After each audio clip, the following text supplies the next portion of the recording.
Again, this seminar is on Black Church Worship Experience. We're going to talk about music ministry and worship. And I am excited about this opportunity. I have a couple of people assisting me today, so I'll ask them to step in as needed. All right. So let me just kind of get a show of hands. How many people in here sing? Hopefully everybody's hand is going to go up. I didn't say you got to sing well. Everybody sing. How many people in here sing? How many people in here know a little bit about worship? Okay. How many people can lift up a hymn or a song? If I gave you the mic, you can lift something up. Okay, that kind of. Okay. How many people are in a choir? Choir, any kind of choir.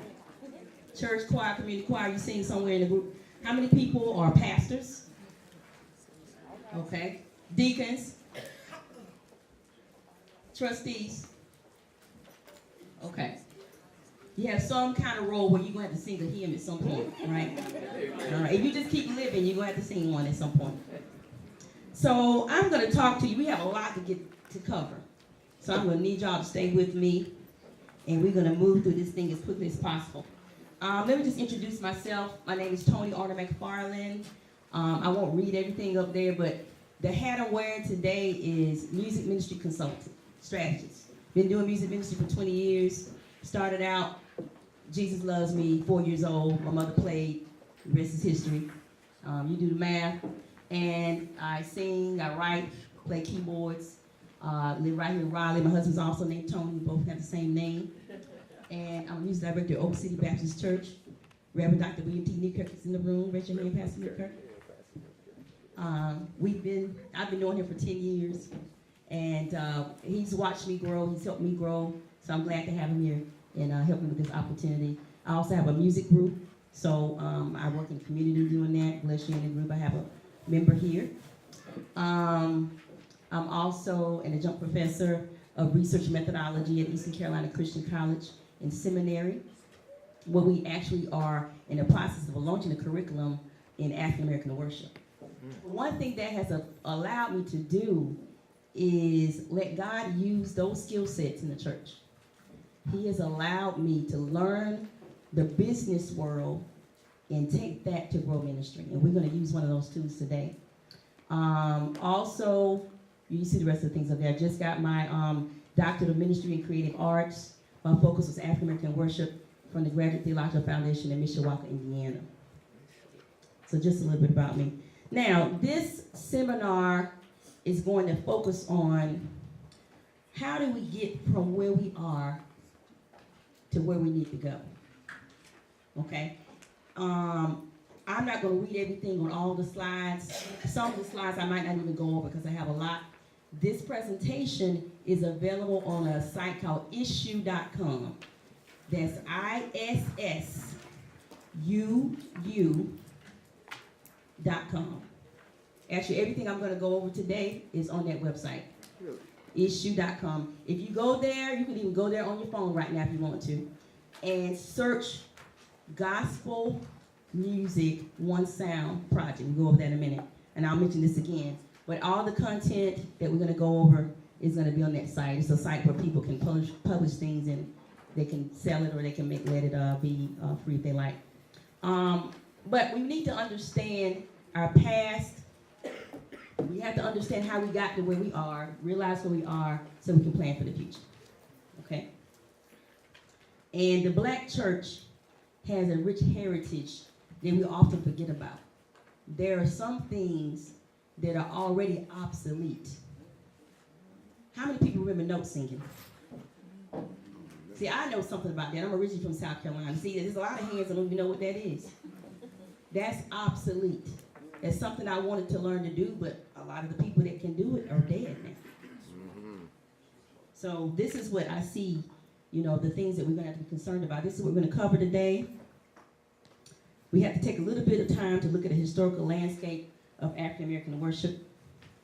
We're going to talk about the present state, gaps that exist, and then we're going to do an activity to help us realize the future state. So the Gospel Music One Sound Project was primarily my research intervention. And I won't go into all the detail around it, but basically what I did was, as a part of my dissertation work, I did some things online. I used social media. I had some webinars. This is from November 1st, 23rd to 2015, so it's still kind of fresh. And I was able to get information, collect information from music ministry leaders, ministers, pastors, choir members, right here in the Raleigh-Durham area. I had several things going on, several activities. And out of that, our aim was to bring the church music ministry, and at that time, gospel music industry, together to one sound. The vision of ultimate worship, we focus on this scripture in 2 Chronicles 5:13-14. The Bible is full of information on worship. And when you ask people what it is, they think it has something to do with activity of your limbs and singing, but it's actually a lifestyle. You know that's taking place when a transformation has occurred. Because if you just go into church and you worship, you shout, and you come out and, nothing has changed for you other than, you did that, you want to be able to go deep enough that something has changed that's moving you closer to the Word of God. It's moving your life, your mindset, your vulnerability, your willingness to be a disciple. You're not ashamed, you're moving and growing as a result of it. That's what we should be doing. So we focused on this scripture. And this is where the term one sound, this is where I realized that this is a vision for the work that God is calling me to do. To make one sound, being heard in praising and thanking the Lord, lifting up our voices with trumpeters, cymbals, that's all the musicians, everybody that plays, no one's out trying, no competition, nobody trying to outdo each other, praising the Lord and saying for his good, his mercy endures forever. And then right there in the yellow, that's how you know that you have reached the ultimate worship experience. The glory of the Lord fills the house. And in this scripture, it was to the point that the ministers could no longer preach. Has anybody ever been in an experience like that? Sometimes some people go in and everybody else doesn't, But when you experience the glory of the Lord, you know that it's happened because you're saying and doing things that you normally wouldn't do. Amen. Right. Now, shortly after that, you get out there on 40 and drive somewhere, people are going to bring you back to earth because some things are going to happen and it'll wear off. But once you get there, you really could just stay there. It's a little taste of glory. You really could just stay there. You don't want anybody touching you. Leave me alone. Let me lay here on the floor, wherever you are. So that is the ultimate worship experience. That's what we should be trying to get to. Now, what I focused on in my research was that we really only talk about worship in the church most of the time, but things have evolved. That was initially the only place for us. On the plantation, we didn't have a church. Might have been behind a tree or, something like that. But worship takes place in multiple venues now. That's good and bad. It can be in the industry. It's driven by a whole lot of other things that may not necessarily be aligning with Christ. The community, academic areas, community groups. But all of that contributes to what we see as worship. When we come to church, we have those other things that we think we should be doing. Sometimes it doesn't fit. So it's up to us to plan and teach on what is and what isn't acceptable. All right, now, the term the black church. How many people have heard this term, just the black church? Do you really know what it means when people say the black church? Well, actually, this is a term that was introduced around 1900 by W.E.B. Du Bois. He was one of the most intellectual figures in American history, not African American, figures, period. And he did a lot of sociological, psychological work on the African American church. He was the first to do it. I'm so glad he did it. And these are the churches that you see listed there.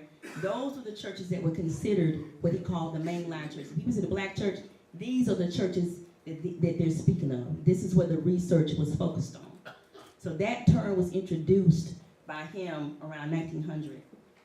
And as you can see at the bottom there, later the Church of God in Christ was added. Now, something interesting about this dynamic is there's two paths pretty much that you're going to see in the black church. It's going to either be Pentecostal holiness or some form of that, or it's going to be liturgical. And when you study our history on this, I don't have time to go into all this today, you know why that is.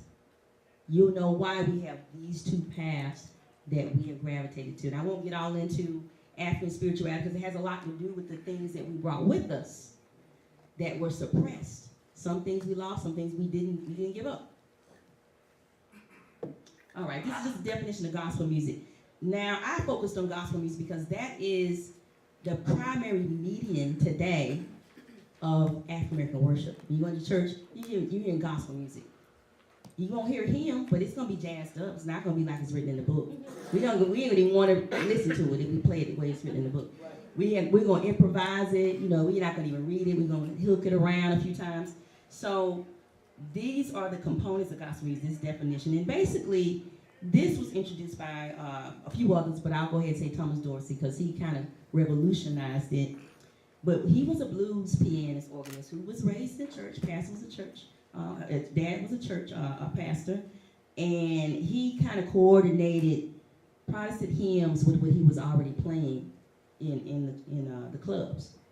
He was a huge musician for Mulroney, and he took that precious Lord and all of that he had going on with him, secular, sacred, right or wrong, and created a song that is one of the most popular hymns recorded still today. And also gospel music, some characteristics. Anybody know anything about call and response? Of course. Anybody know anything about call and response? Okay. It's participatory. That's what we brought with us from West Africa. It was participatory, meaning that, you know, if somebody said, I love to praise him. I love to praise his name. All right, that's it. Now, we are kind of getting to a place where we just want to observe. Lord help. Now, I won't go into how we got to that point, but that's a whole nother conversation. But that's not what we're supposed to be doing. That's right. We're supposed to be participating. Okay? And gospel music has to compel, convict, convert, and change you. If it's not doing those things, you may look at it again. Might just be some nice music to listen to. Might inspire you. May not have the right lyrics for church service, but you might just want to listen to it while you're driving, you know, something like that. So what can we learn from our past? This is a brief historical trace of the evolution of gospel music. Again, I'm saying gospel music because this is the medium that we primarily going to use in worship. You had a question? Well, just an observation. If you go back to that last, what the whole thing we're talking about. Yes, sir. Maybe it's a misnomer, and we should use Christian music or spiritual music, because a lot of, you know, what we know what the gospel is, right? The death, burial, and resurrection of Jesus Christ.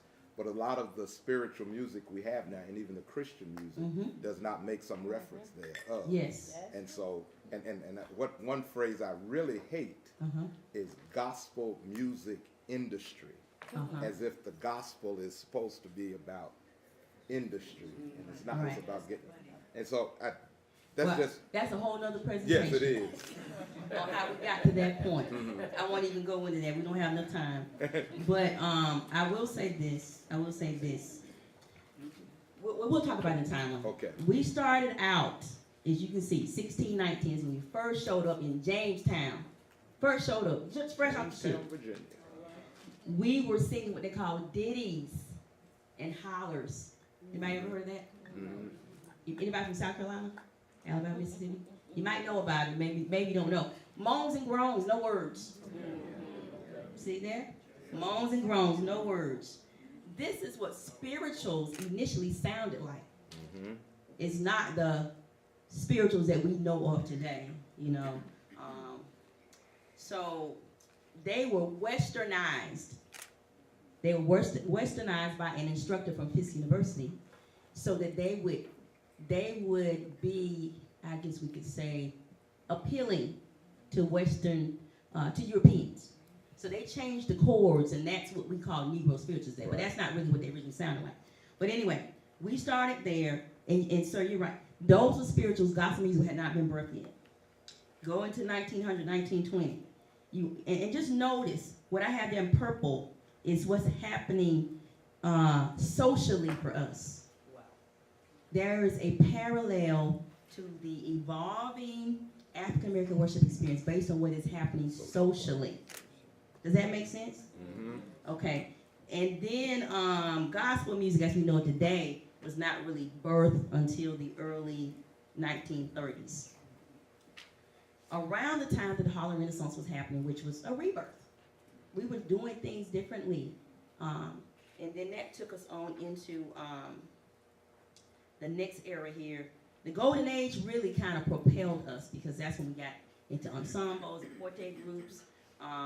And what we call traditional gospel now was kind of the key sound then. But anyway, this is the timeline. I'm going to fast forward us on up until today. Look at 2000 to today. Now this is where I really focus my. Oh, I'm sorry. I'm busy. Based upon that statement you just made, in terms of the music reflecting somewhat of the times, Mm-hmm. if we're following that, that seemed like it might give way to some of the music in which we're singing today. Yeah, and you know what? Is it reflecting Right. the needs of the people? Is it reflective of what's going on in society? Or are we just staying to our historical hymns that we've been singing for 50 or 60 years? Exactly. And if you look at all that I got in purple over there, we got the Black Lives Matters movement. We've got terrorism we got to deal with. We've got the digital age. So our current social and economic empowerment, we still have some disparities there. So the music today has somewhat evolved as a result of that, but I will say this, the industry doesn't really care about that. They just care about numbers, sales. They're not necessarily caring about soul saving, or that's not really what that's about. Unfortunately, it's a platform that could be used if you are a big enough artist to evangelize and disciple. It's a necessary evil right now, but that's kind of where things are. And to answer your question, depending on the personality of your church, every type of music is not fit for every worship experience. Oh, say that again now. I'll say it again. Every type of music is not fit for every worship experience. Okay? And I think this is one of the things that is a struggle for someone who's a choir director or minister of music director, because the choir members, the only time, where do they hear gospel music? Where do they hear music? Radio. Are they going out to workshops and seminars and pick up that book right there, baby? Are they reading material and bringing songs to you to play? They're not doing that. So the only exposure that they have is the radio. So that's going to be one thing that we need to think about for our future. Present state.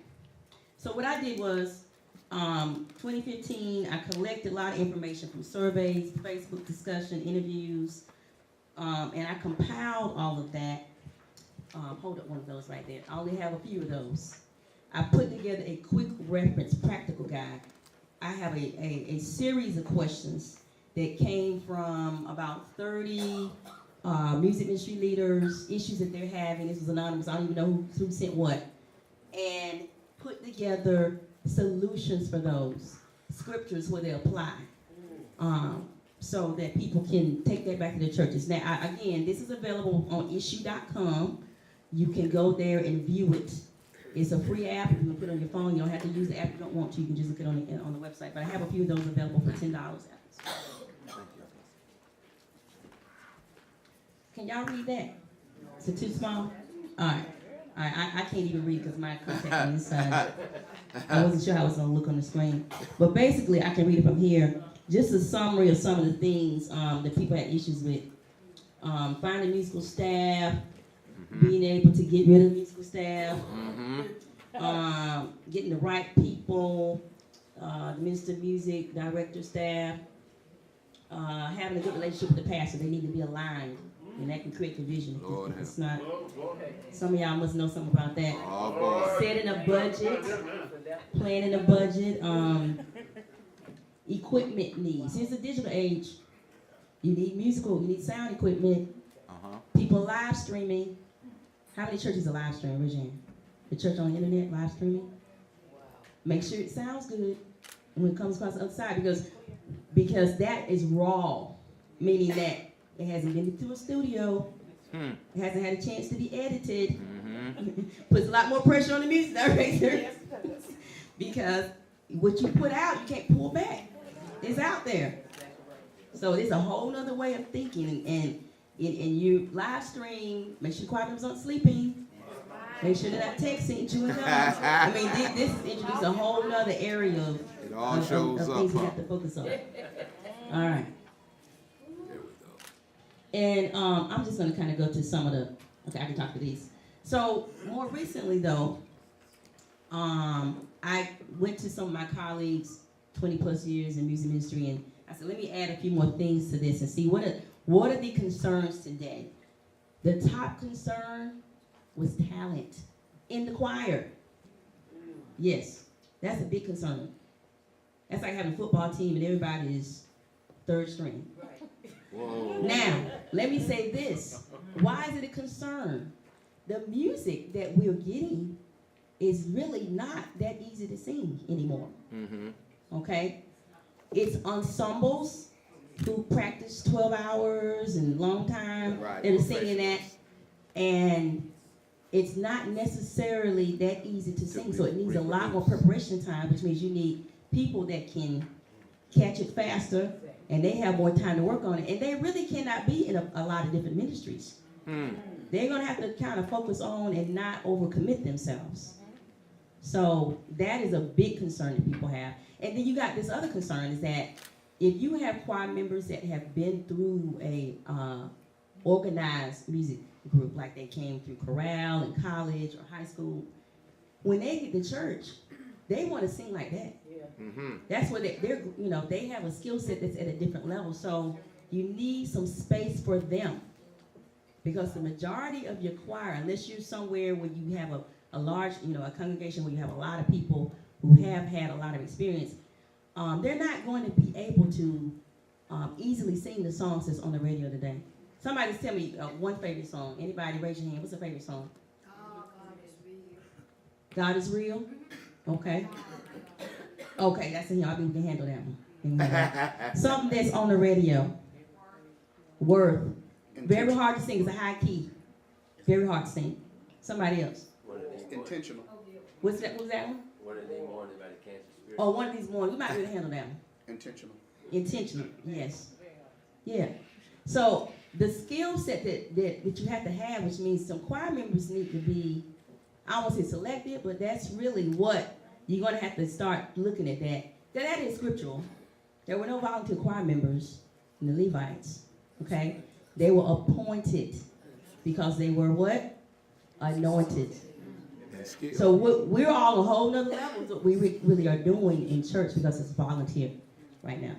Spiritual growth, meaning that we need choir members to be more spiritually in tune. So when you have to, you know, correct something or say you're not ready to lead this song or, you know, Right. There's no issue there. Lord help.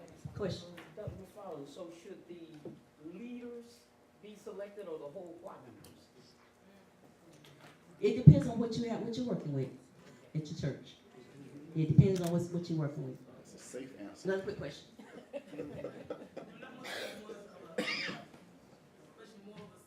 Okay. When you're talking about people singing music, Mm-hmm. yes, it's a different change. I know we got to change because these children are involved in much more. But I will still say, don't take music away from people that have it within their spirit. Mm-hmm. I mean, And we won't, because everybody's supposed to be singing anyway. Right. It's participatory. Yes. There's the congregational choir. Right. You can't sing because we do this. Right. You don't know the joy that they have within themselves. Right. I agree. One solution could be, even within the music ministry, then you have a select ensemble who have more time to focus in and have more musical knowledge and understanding. Right. And so you can have everybody in the choir, and ultimately there is, of course, the largest choir is the congregational choir. Right. Right. But even within your music ministry, among those leaders, you can have a small And be group. prayed up when you do that. Right. Prayed up when you select those people out. That's, Because it might create division. well, but still, again, biblically, and Yeah, it I goes with agree. spiritual growth. I agree. Look at and see that those were skilled musicians. Right. Like you say, everybody can't sing everything, but Right. there are some who can, Right. and so allow them to To express display. and, Right. and minister also. Okay, I know I'm running short on time, but I definitely got to say something about this next one. Youth and young adult. Disappearing. Amen. Playing a disappearing act. Amen. And I did get a chance to talk to some youth.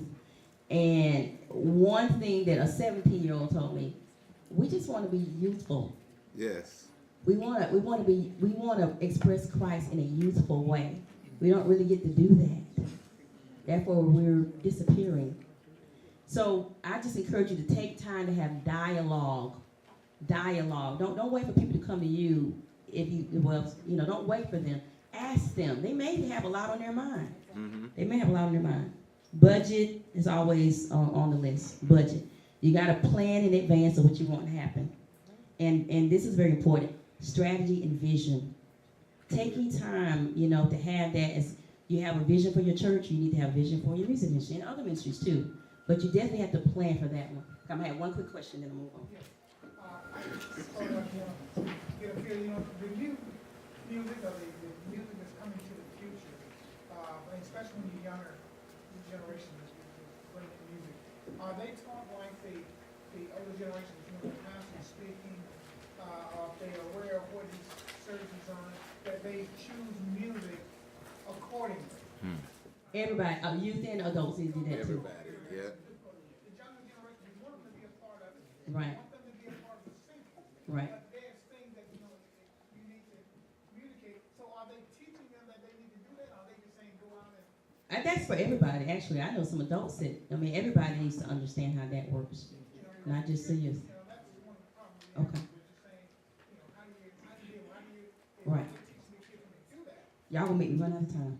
Can I keep moving? I'll come back to you then. All right. So, how do we face the future? Then we'll come back. This is what we have to do. First, you have to face yourself today. Face where you are today. Like I said, have discussions, maybe surveys, observations, have dialogue. And then actually take time to analyze the information that you have. Do this regularly so you can find trends and see the things that are happening. And I have some tools that we're going to go through that can help you do that. And then there are some things that are opportunities right now you could do and you're not even realizing it. You can move forward on those on Sunday. So as soon as you communicate to the right people, there's some things that's what we call low-hanging fruit that you could be. Hit them right now. It may not even cost you anything. Just do it. And you also have to write a vision and make it plain and communicate it. Communicate it and put an action plan around it. And research best practices. We'll talk about those in a minute. And communicate the communication plan. Make sure people know what's happening and it has a timeline around it. And this is just an example of, hey, if we start December 2016, let's say my worship service is mediocre, okay? It's just mediocre. Congregation sits back, observes, youth and miss. So my plan is from January to May, I'm gonna take that time to apply gap closures that I've identified and maybe find simpler praise and worship songs. People can catch on pretty easy. That way they can sing them. And I'm going to put together regular dialogue, okay? And then by June of 2017, I will have people participating. They'll have some repertoire that they know the congregation is singing. And maybe I need to add a joy night. Maybe I have a traditional service. And young people will come out on maybe a whole different night. And we call it joy night. Do something different. So that's just an example. Quick things on the future outlook. Music ministry is not just music anymore. It's evolving. can't just focus on music. It's worship arts. You've got media. You got projection. You've got dance teams. You've got kids doing things in school.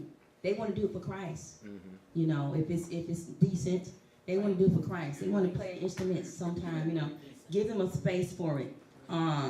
You're live streaming now. You have a digital age, and we actually have a digital divide. That's a whole other conversation. Mm-hmm. There's things that we're just behind on because we don't gravitate and try to get involved in the digital advancements. We got urban issues and songs that need to address those things at times. But it's going to have to become more creative in the way we execute it and in what we include in it. Or we're going to be missing people. All right? And then also, you're going to need more people to help make it happen. You know, you may need some volunteer help. They get burned out. You have to rotate them out every now and then. And document what you're doing. Document and communicate.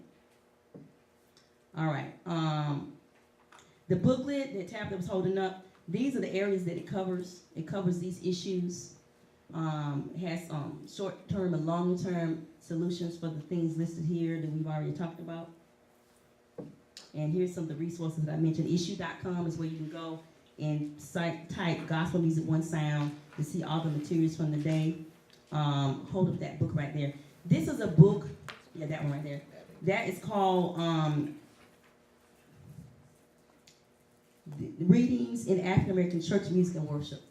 It's almost like an encyclopedia of other readings. Mm-hmm. So that's a very good book to have by Dr. James Abington, who is associated with GIA Publications. He goes around and sings the songs and the hymns.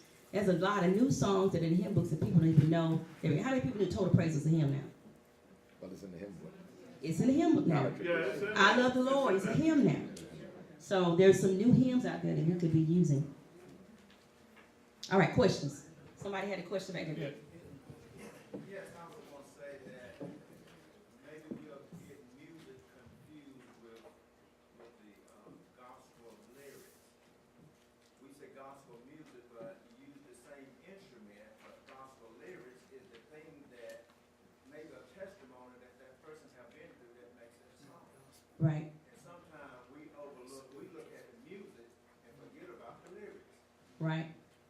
Like I said earlier, that's true. All the music right now is not necessarily written to be sung in church. I mean, it's people who write music to, I just want to drive down the street, I want to work out at the gym. I mean, so everything, just because it's by an artist that's a Christian, doesn't necessarily mean it's something that you want to sing at church.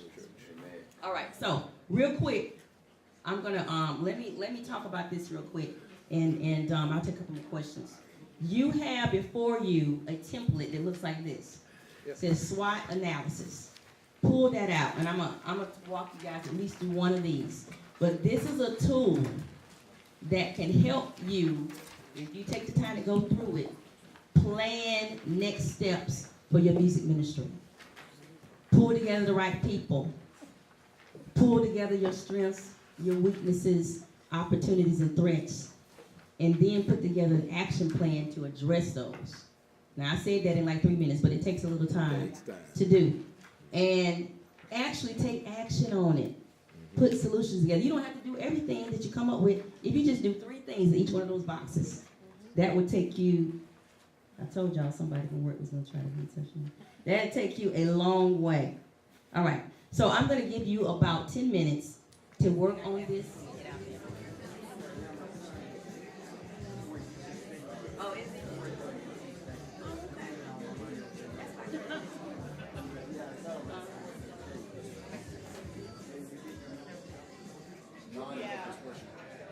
Hold on, y'all, listen up. A lot of churches, I'm gonna get you, hold on. a lot of churches I go to and visit, they just do anything. No theme. When the worship should be focused around the sermon or the theme for that day. They shouldn't just be quiet, just doing the hot number and the Oh, gotcha. sermon or something It's else. not aligned. It should be a line from Right. the beginning to the end. I got you. Okay. In the back. Was your Sunday sing? Oh my God. So what will you sing? Not that quiet. There you go. Some people don't see that happening. But yeah, they should be committed. Should be committed. We got one more. trying to hear exactly what the gentleman right there, right in front of In the front. said. Focus worship. That one, that comment. Yeah, he's saying You have to plan your worship. that the choir is not in sync with the sermon, the message. They're focused on let's do the hottest, latest, let's do Ty Tribbett, let's do the most popular song out there. That have anything to do with what's going on in the service, but let's just do it. But then in that case, it would be like someone was saying, and she probably get it, but right here, course, prime example, we may have practiced something, you practice enough songs, well, it has to shift. Right. She knows it shift. It Right. begins with the pastor and his vision for that worship service. Thing. Then he passes it on to the minister of music. So that's meaning that your pastor can't stop preparing, he or she can't stop preparing at 11 o'clock on Saturday night. That's right. You gotta give the music That's right. over to the minister of music, and then they work on it for a week or two to get ready for that Sunday service. Thing. Oh, let me address that real quick. Let me just say something about that. It is ideal to be rehearsed enough that if the pastor takes the service in a different direction, you have a song. And you got a basic song. That's ideal. That you are rehearsed enough. But listen up now. You gotta have choir members that can support that. Now you always design songs. That's right. Okay, but you can only do that up to a certain point. That's right. Okay, we gotta move on. Go ahead. Would not discipline come under that also? Discipline. Yes. Shift into that. People should be able to flow with you. Spiritual maturity. We're going back in a circle. Go ahead. And also, it's important for a lot of our churches, a lot of our pastors, I'm not speaking about myself, I'm just making a statement. Okay. I'm saying, but we have paraprofessionals. In terms of that pastor works 40 hours a week, and yet the pastor also have time Mm-hmm. to prepare his sermon, to Right. give to his minister, or her minister Right. of music. So that needs to also look into preparing so that pastor can. But sometimes our church can't pay the pastor full salary, Mm-hmm. and that pastor has to work 4 hours a week. And yes, that calling, I'm not disagreeing with that, but at the same time, that pastor needs preparation time. And no, I can't give it to my minister of music Saturday night and expect to fall in line Sunday morning. I So all understand. that plays a part You're in right. the ministries in which the pastor and the minister of music has to sort of line up. When you're spiritually aligned, Yes. you'll have songs in your repertoire that you've already talked about. Exactly. So that's what we gotta get to. Yeah. Okay, one more, then we're gonna go. I see y'all like this topic. Go ahead. And even in the process, that minister of music has to communicate with that music director, even before practice. And another thing, it's important that that music director have some knowledge of music as well as the minister of music, because I know from experience, if one knows music and one don't, you're gonna have a conflict. That's I don't know how many of y'all have experienced technical it. music knowledge. And on top of that, I want to ask one question. What has happened to our hymns in our churches, and why we don't use them like we used to? Because our churches is just putting them on the second burner. And I don't know what has happened, but it They're seems, missing. now, I mean, it's for me, I know music. I mean, Right. I've They're been in missing. it for 37 years. I'll always will know hymns, I guess, until I die. Well, this is one thing. I'm gonna say this, and then I'll have to move on. We have generations of people that didn't grow up in church. They don't know hymns. They don't reach them. So we won't solve it all today. We need to give them. But y'all can have me come to the church. Yeah. And we can keep talking about it. Okay. All right, I'm gonna have one more, then we'll move on. Yes, sir.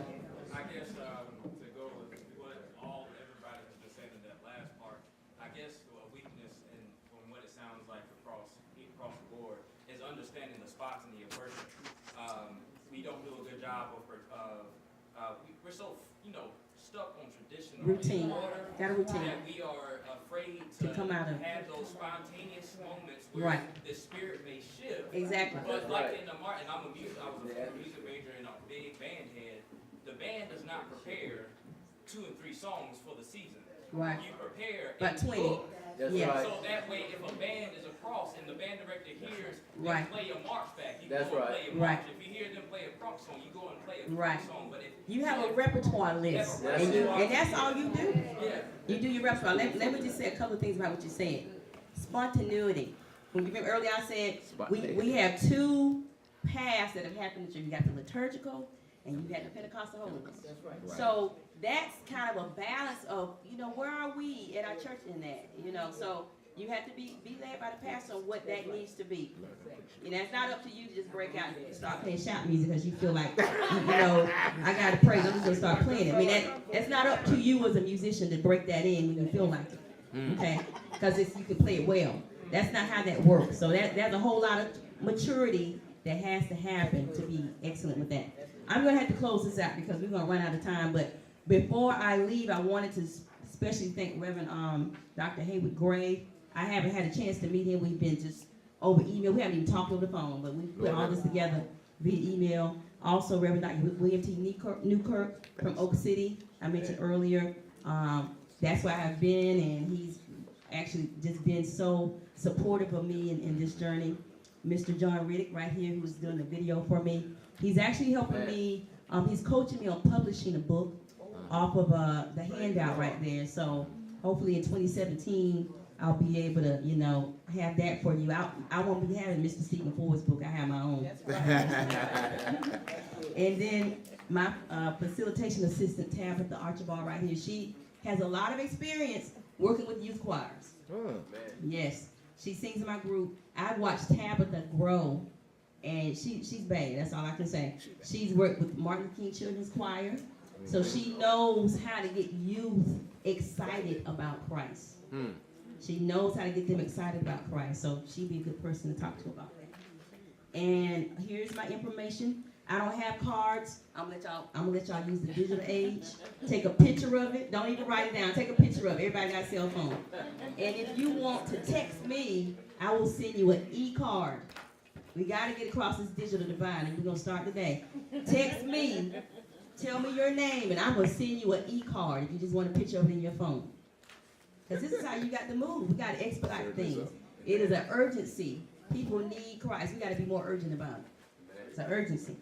And if you're trying to go to the internet and download everything, it's issue, ISSUU, spelled differently, .com. If you go there and you type in Gospel Music One Sound Project, that's where you can find my dissertation. You can find all the handouts from here and any information that I'm putting out on the work that I'm doing around this initiative to renew purpose in music ministry is going to be there.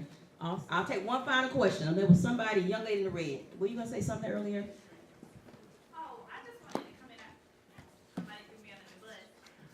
Okay. It's important when you're looking at your music ministry, you need to look at your pastor's vision and what is appropriate for your church and Right. your particular guidelines Right. and your bylaws. Everything that works for every church is not going to It's right.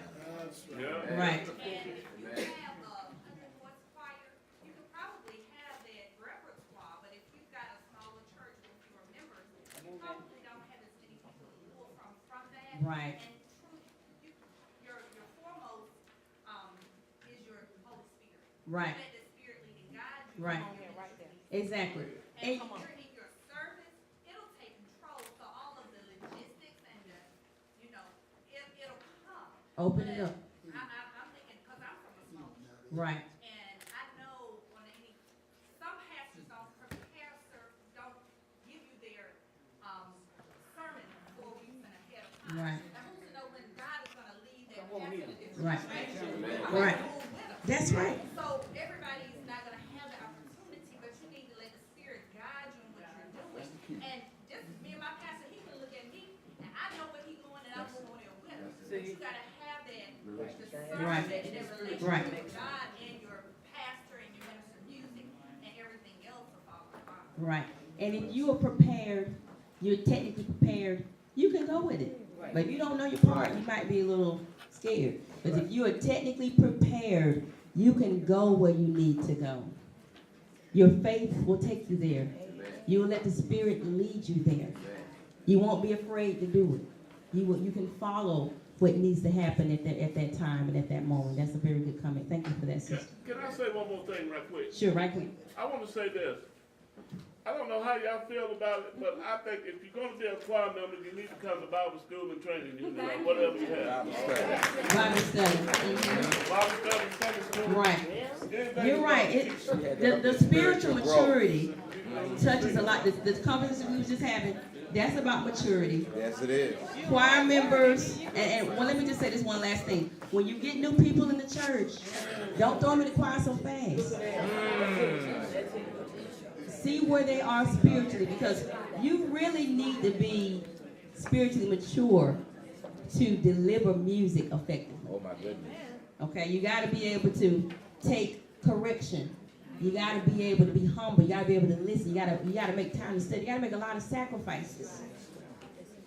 Okay, sir. Just one final thing. I know we've talked about youth today and all the differences and things that are happening, but we have got to listen to them. We really do. Yes. They're hurting, and We got to listen. we got some young adults that Yes, we we need may to, disagree, but we need to listen. we got to listen to them. We got to listen to them. And just one final thing I want to mention as well is that, like we said earlier, everything is not for every church. If you're good at singing traditional stuff, sing it. Yeah. Don't worry about singing everything that's on the radio, because we need that too. Certainly so. We need that too. Be strong in what you do and own it. Do it well. You know, you don't have to do everything that everybody is doing. It's okay to just do well what you do and do that well. If you have a blended congregation, you should have blended music. Right. Something That's for another everybody. thing. That's another And area. that musician and that music director needs to be qualified before they're hired. And this is what's killing a lot of our churches, because we hire anything and just think it's all right. And I'm just not pleased with that. Well, I'm going to close out on that note. I'm going to refer you to Brother Roland Perry back there. He's an expert on certified. Raise your hand, Roland. He wrote a book all about that. Now, you find it. You be ready to have your budget ready for him, too. Now, he wrote a book about all that. Thanks, everybody. Hey, Enjoy.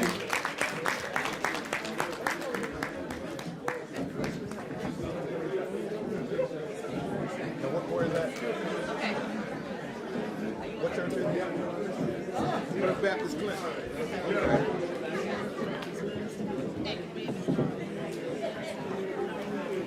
Okay.